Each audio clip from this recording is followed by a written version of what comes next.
Primero presentarme, mi nombre es Waldo Márquez, muchos de ustedes ya me conocen, hemos tenido la oportunidad de trabajar juntos o de ver muchos diferentes temas que nos han llevado dentro de este mundo de lo que es la gestión de infraestructura.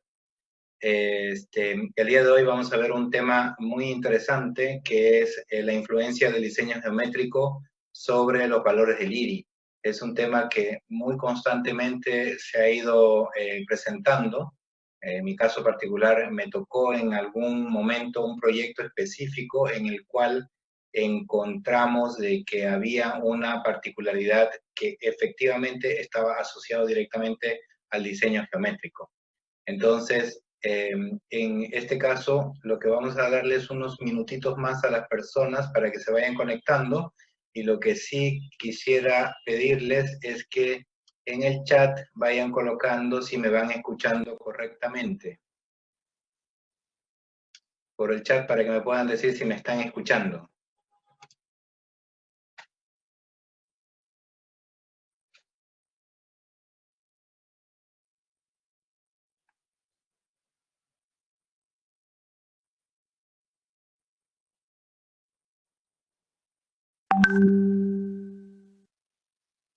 Perfecto, perfecto, Erwin, muchas gracias. Vamos a esperar unos minutitos más para ver de completar unas cuantas personas más que se conecten. Y con eso ya iniciamos.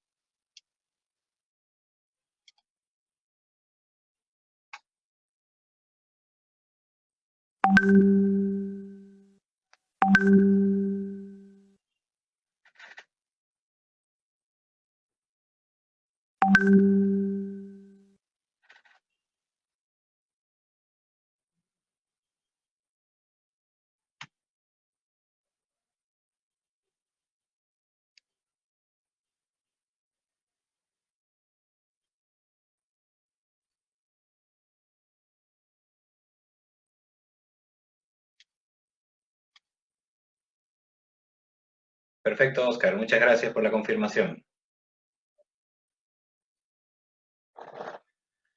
Ya, dado que cuando estamos haciendo la presentación vía Zoom, Zoom no nos da mucho tiempo como para poder extendernos mucho dentro de las presentaciones, así que vamos a comenzar, ¿ya? Este es un tema muy recurrente, ha sido un tema de mucho análisis y la verdad es que es un tema de mucha polémica principalmente. ¿Por qué? Porque, como ya habíamos visto anteriormente, el valor IRI, el resultado que se obtiene de un indicador IRI, es muy sensible para lo que se busca desde el punto de vista de la entrega de la infraestructura hacia el usuario. Ese está directamente relacionado con la serviciabilidad, está directamente relacionado con los costos de operación, en cierta forma también está directamente relacionada con la seguridad del traslado de las personas. Entonces, este tema es muy delicado y es importante tenerlo muy claro porque un desconocimiento de estos temas, del IRI y principalmente la influencia de la geometría, puede ocasionar que se tomen decisiones que no son correctas y que pueda tener impacto, principalmente económico, sobre aquellos que de una u otra manera están desarrollando lo que se conoce como la gestión de la infraestructura. Para comenzar, primeramente también presentar a, permítame un segundo.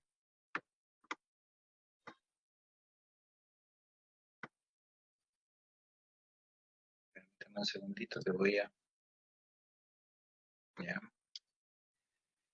Presentarnos, nosotros somos la consultora de Coincruz. Nosotros nos desarrollamos al desarrollo de ingeniería, los temas relacionados con las mediciones de IRI, y principalmente lo que es la ingeniería asociado a estos temas de gestión de infraestructura, son de amplio conocimiento nuestro. Venimos trabajando en estos temas hace muchos años y nos hemos ido encontrando con diferentes situaciones que han ido enriqueciendo nuestra experiencia y también enriqueciendo nuestro conocimiento, ¿no? Este tema en particular que vamos a presentar ahora, de hecho lo hemos presentado hasta en el SILA, hace un par de años atrás, porque es un tema muy interesante que nos atañe a todos aquellos países en los cuales tenemos esta particularidad de tener caminos de montaña que tienen que sí o sí desarrollarse con restricciones bastante fuertes. Como Coincruz, nosotros tenemos una representación de equipos que se dedican para la evaluación, tanto la evaluación funcional como la evaluación estructural de pavimentos. En el caso de la evaluación funcional, tenemos a lo que es los equipos ARRB, son de fabricación australiana, es una marca muy reconocida a nivel mundial. Hemos tenido la fortuna de que ellos han confiado en nosotros también como para poder representarlos aquí en el Perú, y ya de a poco se ha ido consolidando su presencia, ¿no? Es una marca muy potente, como les digo, es muy reconocida porque no es una empresa privada en este caso, sino representa los intereses del Estado del país de Australia, ¿no? Y para lo que es el caso de la evaluación estructural, tenemos a los equipos Primax, que son de fabricación Dinamarca. También son ampliamente reconocidos a nivel mundial, fabrican estos equipos hace más de 50 años. Entonces, con esos nosotros permitimos desarrollar lo que es nuestras evaluaciones estructurales. Básicamente los equipos dentro de la marca RRB, tenemos equipos clase 1 y clase 3. La anterior presentación hicimos una introducción sobre lo que era un equipo clase 1 y que era un equipo clase 3. Y bueno, RRB nos da las dos oportunidades, ¿no? Tenemos equipos clase 1, como es los perfilómetros Hawkeye, que pueden ser serie 1000 o serie 2000, que esos son equipos de clase 1 de alto rendimiento. Tenemos equipos de clase 1 de bajo rendimiento, como es el Walking Profiler, que es un equipo que más que nada se utiliza para etapas de obra y etapas de construcción.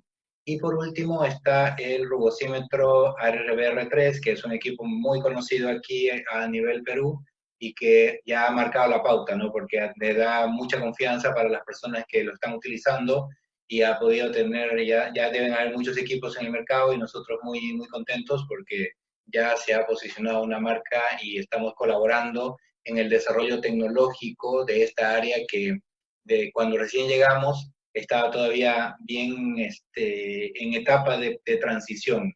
Hemos logrado de que estos equipos se consoliden y bueno, ya el mercado ya los conoce, ¿no? Y como les digo, en lo que va relacionado con los equipos de evaluación estructural, tenemos dos. Los deflectómetros livianos, que se están también masificando. En la primera presentación que hicimos nosotros sobre estos equipos, estaban relacionados a que siempre se había pensado el deflectómetro como solamente un medio para medir deflexiones, ¿no? Pero en este caso, la primera presentación que hicimos fue una presentación en la cual se mostraba a los deflectómetros de impacto livianos como una alternativa válida, muy conocida ya a nivel mundial, a nivel internacional, como equipos que pueden eventualmente reemplazar a los densímetros nucleares, porque los densímetros nucleares ya conocemos que tienen un montón de restricciones. Y en el caso de ya las evaluaciones estructurales en capas terminadas o en capas que van a tener más peso, ya tenemos los deflectómetros de impacto que son de la marca Primax, que en este caso estamos mirando una foto de un Primax 1500, pero hay 2500 y puede llegar hasta 3500. El 2500 usualmente se utiliza para aeropuertos. Con esa breve introducción respecto a nosotros, quedamos atentos a poder colaborarles tanto en la cotización de este tipo de equipos, y quedamos siempre a la orden en caso de que ustedes vayan necesitando estos, el que nosotros les podamos apoyar en esto, ¿no? Ahora, entrando en materia, nuevamente, ¿por qué el IRI? ¿Ya? O sea, ¿por qué se da tanta importancia en el IRI? El IRI es el indicador. O sea, el impacto que tuvo el IRI como indicador después de su creación, que viene de los años 1980, imagínense, ya tienen buenos años, fue tan grande que se empezó a generalizar. Entonces, muchas entidades, muchos gobiernos, muchas especificaciones técnicas comenzaron a utilizarlo como un documento, como un indicador base para cualquier cosa, ¿ya? Pero como un número, o sea, un número que le servía para poder definir si esto iba a funcionar o no, ¿ya? Pero mucha gente, y eso me ha tocado vivir en todo este tiempo, lo interpreta como algo que sí permite hacer muy bien la gestión, pero que entenderlo adecuadamente permite tomar las decisiones correctas. Y hay muchos casos, ¿ya? Porque en el Perú, por ejemplo, el IRI se ha constituido ya en un indicador clave para evaluar si se está cumpliendo o no niveles de servicio.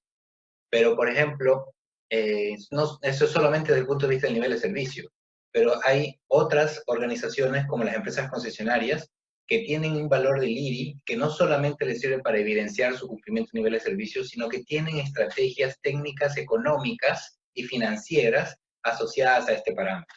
Entonces, una mala medición del valor IRI y una mala obtención de estos valores y una mala interpretación puede ocasionar muchos problemas.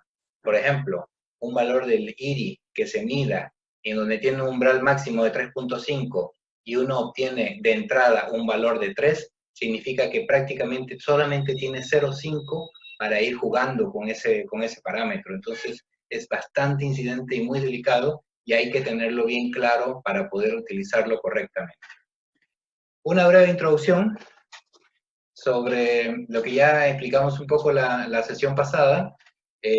Todos ya conocemos el índice de rugosidad internacional, es ampliamente utilizado, como les decía, se desarrolló en Brasil, eso fue una gran cosa para los latinoamericanos, y este es un indicador estadístico de la regularidad superficial. Básicamente, entre comillas, porque es más difícil de lo que se dice, significa la cantidad de subidas y bajadas que se presentan a lo largo de una longitud.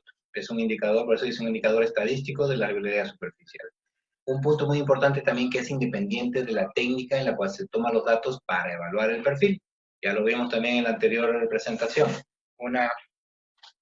El hecho de que uno evalúe el perfil, no necesariamente, o sea, con algún equipo que pueda considerar de alto rendimiento, de bajo rendimiento, no necesariamente va a tener una incidencia sobre los datos, el valor obtenido del IRI, ¿ya? Eso sí es muy importante tenerlo claro. ¿Por qué? Porque en realidad el valor del IRI se basa en un modelo de comportamiento que se llama el modelo del cuarto de carro, que es un modelo matemático. El perfil que se construye, sobre ese perfil que se construye, se pasa el modelo matemático y el modelo matemático a 80 kilómetros por hora determina los valores de PIB. ¿Ya? Por eso es que hay que tener bien claro, y hay muchas situaciones que me ha tocado vivir, como que por ejemplo en algún momento me dijeron, no, su medición de IRI está mala porque no midió a 80 kilómetros por hora. Entonces ahí uno se empieza a dar cuenta de que efectivamente falta un poco más de conocimiento, ¿no? O que en algún momento agarran y me dicen, con situaciones como las cuales nosotros estamos encontrándonos ahora, en lugares de mucha, permítanme un segundo, en lugares de mucha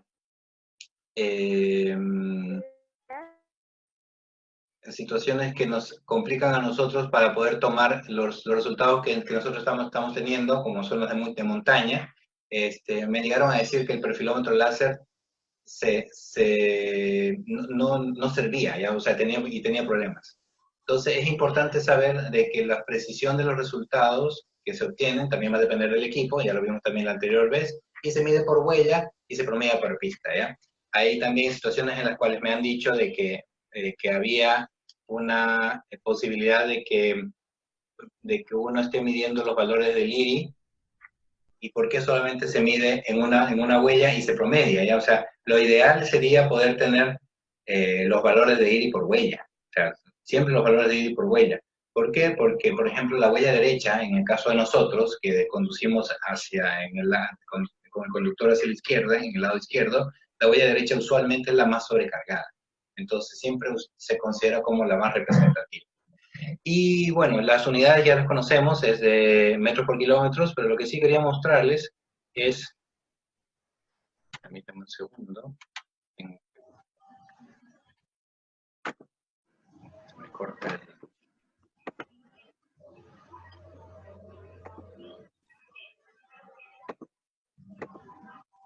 Aquí quería mostrarle, este es un video, es una animación del famoso modelo del cuarto de carro. El modelo del cuarto de carro, como se ve ahí, básicamente es un sistema de masas, ¿no? Es una masa que es la que representa el vehículo y un sistema de amortiguaciones, un sistema de pistones también, que son los que van definiendo los valores de línea. Esto es muy importante, ¿y por qué lo puse este video? Para que ustedes puedan representarlo, por qué se da que cuando nosotros estamos sobre una carretera y tenemos este tipo de situaciones, aquí estamos por ejemplo, en una pendiente, ¿por qué se da de que podamos tener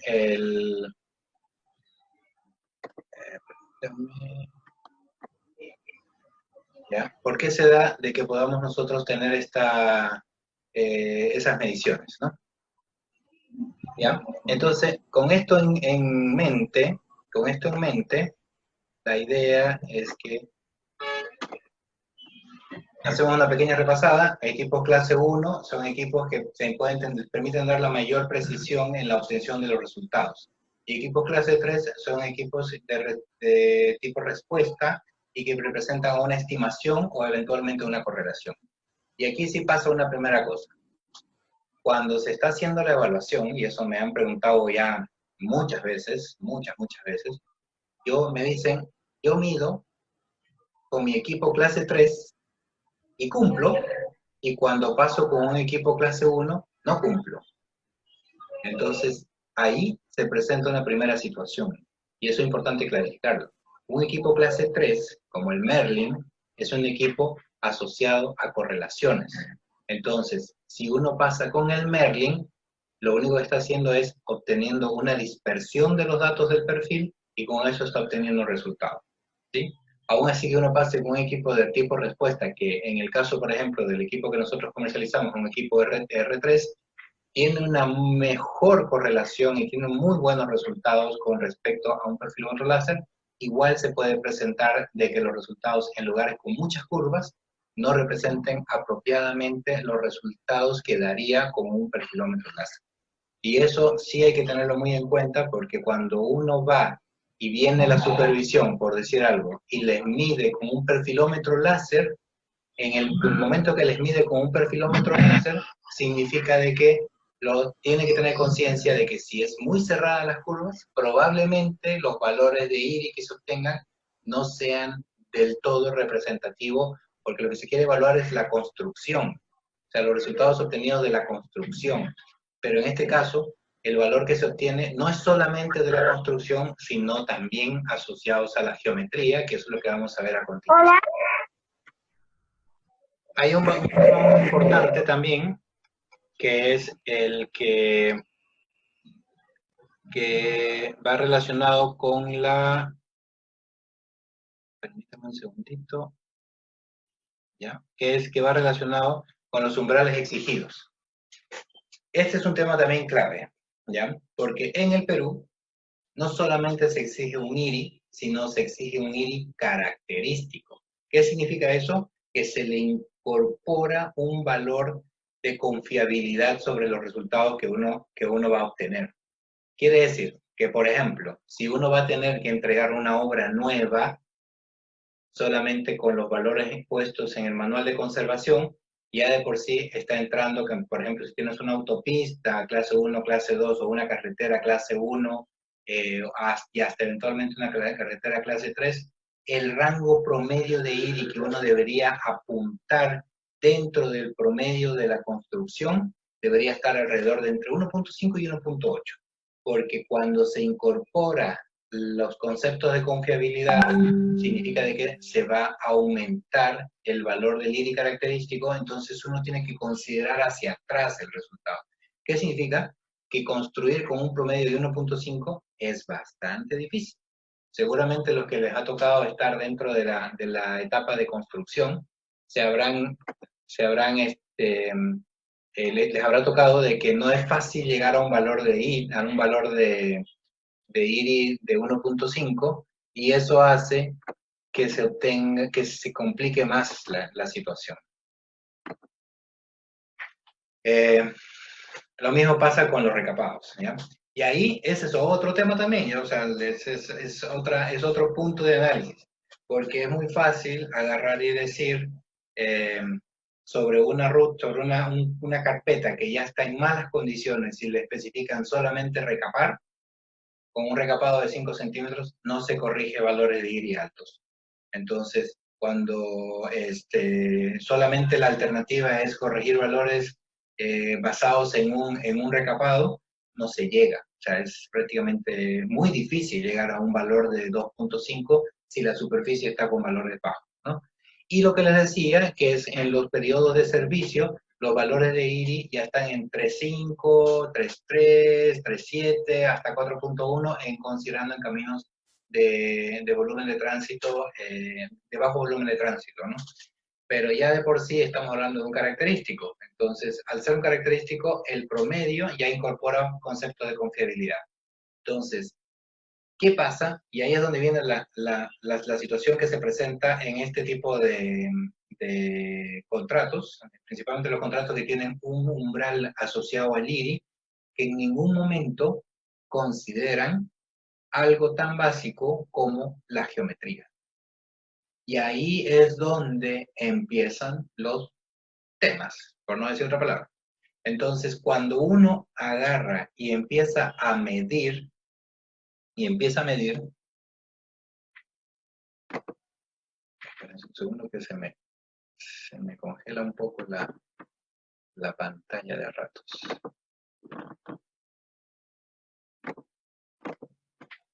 Cuando uno empieza a medir en un camino de montaña, se encuentra con obviamente situaciones típicas como las que nos podemos ver en la fotografía, lo estoy señalando con el mouse, y eso, si uno se lo transforma en un diseño geométrico, puede verse como esto. Hemos sido lo más cuidadosos para obtener el mejor resultado constructivo, o sea, entre comillas, somos muy buenos construyéndolo, creemos de que con nuestra capacidad de construcción vamos a poder llegar a un resultado adecuado respecto al parámetro del IRI. ¿Y qué pasa? Súbitamente nos damos cuenta de que no cumplimos IRI. Y eso que lo hicimos todo bien. Fuimos muy acuciosos con el uso de la finisher, hicimos todo lo que se necesitaba con las capas granulares, fuimos muy cuidadosos con mi trabajo topográfico para que la colocación de cada una de las capas, de la capa final, pero llegamos al final, vino la supervisión y nos midió con un perfilómetro láser y la sorpresa fue de que no entramos en el valor del IRI, que es el que nos estaba pidiendo nuestros umbrales exigidos, tanto en especificaciones técnicas como en el manual de conservación. Entonces ahí es donde es necesario tomar conocimiento de que la geometría sí afecta el IRI. Y el IRI, como ya lo habíamos dicho antes, es un indicador que se obtiene directamente de lo que es el perfil longitudinal de la vía. Entonces, si nosotros tenemos eso muy claro con el perfil longitudinal de la vía, sí estamos afectos a la forma en que va a tener el diseño geométrico. ¿Qué quiere decir esto? Ustedes saben que obtener un valor del IRI de 0 es imposible porque no existe, ¿sí? Pero por el otro lado, el propio diseño geométrico con el cual se diseña la vía, con el cual se diseñan las curvas, se diseñan los peraltes, se diseñan las curvas verticales, horizontales, los bombeos, las transiciones, las pendientes, prácticamente la geometría propia de la vía, sí arroja un valor de IRI. Y eso es el que nosotros conocemos como un IRI geométrico o un IRI teórico, ¿ya? ¿Qué significa eso? De que cuando nosotros desarrollamos el diseño geométrico, debería considerarse como un indicador más a evaluar del diseño geométrico el resultado del valor IRI. Esto no lo hacen dentro de la etapa de ingeniería porque definitivamente los que hacen el diseño geométrico no consideran el IRI, que es un indicador del pavimento, les puede afectar a ellos en su diseño geométrico. O se ciñen a lo que es el manual y eso ocasiona de que al ceñirse en el manual, ellos pueden poner curvas contra curvas y desarrollar bombeos y peraltes sin considerar de que esto nos va a afectar a los que tenemos que después gestionar el pavimento para poder llegar a cumplir con los umbrales exigidos contractualmente. Es muy importante esto tomarlo en cuenta, porque cuando se acepta un contrato por niveles de servicio, el valor del IRI ya queda fijado. Y al quedar fijado, si uno no tiene muy claro que esto va a afectarle, muy probablemente estos lugares en los cuales haga la medición con el perfilómetro láser no van a poder entrar dentro de la especificación o dentro del umbral que está puesto en, en los contratos, ¿no? En los diferentes tipos de contratos, tanto de conservación por niveles de servicio como probablemente las concesionarias. Entonces, ¿qué es lo que nosotros recomendamos? Y de hecho, como Coincruz, nosotros también desarrollamos ese tipo de estudios. Desarrollamos estudios específicos para evaluar lo que se conoce como el IRI geométrico o el IRI teórico. Porque el IRI teórico es uno para la ruta que uno está diseñando. Porque el diseño geométrico que uno está poniendo, curvas, contracurvas, curvas con clotoide, todo lo que hay dentro de las posibles alternativas dentro del diseño geométrico, van a entregar un valor del IRI. Y ese valor del IRI es el que uno considera como el base. O sea, ese valor del IRI base es el que, el que nosotros, la geometría nos va a permitir obtener. Y sobre esa geometría tenemos que colocarle lo que correspondería a, a los aspectos constructivos. Entonces, si nosotros tenemos un IRI, por decir, de 1.5 ya teórico, significa que si nos especifican 2, tendríamos que ser absolutamente perfectos para construir una carretera que solamente tengamos la capacidad de manejarlo entre 0.5. Es imposible, o sea, es la característica de este indicador se vería muy afectado por particularidad del diseño geométrico. Lo recomendable es que se pueda desarrollar esto con mayor detalle. Aquí es un ejemplo, ¿ya? Aquí lamentablemente los tiempos en el Zoom son bastante cortos. Este es el mismo detalle de los datos que miramos hace unos minutos, y lo interesante es que esto arroja de por sí, estas curvas y estos diseños, arroja de por sí valores que son bastante altos, ¿ya? De hecho, estamos llegando hasta valores de 4.5 solamente por temas asociados a la geometría. Entonces, es muy importante de que cuando se hagan estos análisis y se presenten estos temas, se considere esto para estos parámetros, porque sí van a tener una incidencia. En el Perú, ¿esto está normado? Lamentablemente no, y debería considerarse como una singularidad. Este párrafo que estoy poniendo ahí lo obtuve de la especificación técnica, de las especificaciones técnicas generales, y hay un pequeño párrafo que habla, que dice que no habrá exigencia del cumplimiento de rugosidad superficial en tramos que incluyan singularidades, entendiendo por tales aquellas que alteran el perfil longitudinal de la carretera e incrementen el valor del IRI y que no provenga de deficiencias constructivas. Pone intersecciones, otros, pero en este caso calza perfecto a lo que sería el IRI geométrico o el IRI teórico, ¿no? Y dice la ubicación del IRI en su carril, su abscisa, antes de proceder con la determinación del IRI en campo, o sea, de la medición que se tenga que dar. ¿Debería ser considerado como una singularidad? Sí. Y de hecho, es considerado como una singularidad en otras realidades. Ahí les estoy poniendo un extracto de lo que es el Manual de Carreteras de Chile en su volumen 8, que en su segundo párrafo dice: además de las evidentes, se podrá considerar que hay una singularidad en cualquier sector del camino cuyo IRI se incremente en más de 0.5 metros por kilómetro, debido solamente al diseño geométrico, es decir, ejecutando el perfil teórico, y para definir si una curva debe ser considerada o no como una singularidad. Se debe disponer de un perfil teórico con cada huella, o de la huella más desfavorable de las pistas en el sector que se debe estudiar, expresando como una serie de puntos definidos por distancia y altura. Entonces, este tema, si bien en el Perú no está completamente cerrado, internacionalmente hay. Lo he visto también en la norma, creo que está también en la norma colombiana, los españoles la tienen clarita, los brasileños también la tienen muy claro, pero lamentablemente aquí en el Perú, como el IRI es un indicador tan importante, no tenerlo tan controlado para poder tomar acción significa de que es una arma de doble filo, porque cuando no se controla apropiadamente puede tener sus complicaciones. Como le digo, ahí hay una norma específica, me han preguntado muchas veces dónde hay información que indique que uno tiene que considerar como una singularidad el iris geométrico y el iris teórico, ahí está, en el Manual de Carreteras de Chile, que es un documento normativo también, está directamente especificado. A modo final, para poder hacer algunas preguntas más, si ya nos queda poco tiempo, algunas recomendaciones es cuando se presentan muchos tramos con muchas curvas, evaluar si tiene incidencia sobre el diseño, perdón, si el diseño geométrico tiene incidencia sobre la medición de rugosidad. Tener muy claro que cuando se está midiendo con un equipo clase 1 es completamente diferente el resultado de lo que se está midiendo con un equipo clase 3. El equipo clase 3 es un equipo de respuesta o de correlaciones. Entonces no se está midiendo el perfil. Y con un perfilómetro clase 1, sí estamos midiendo el perfil y estamos directamente, nos incide directamente la geometría sobre lo que nosotros estemos obteniendo.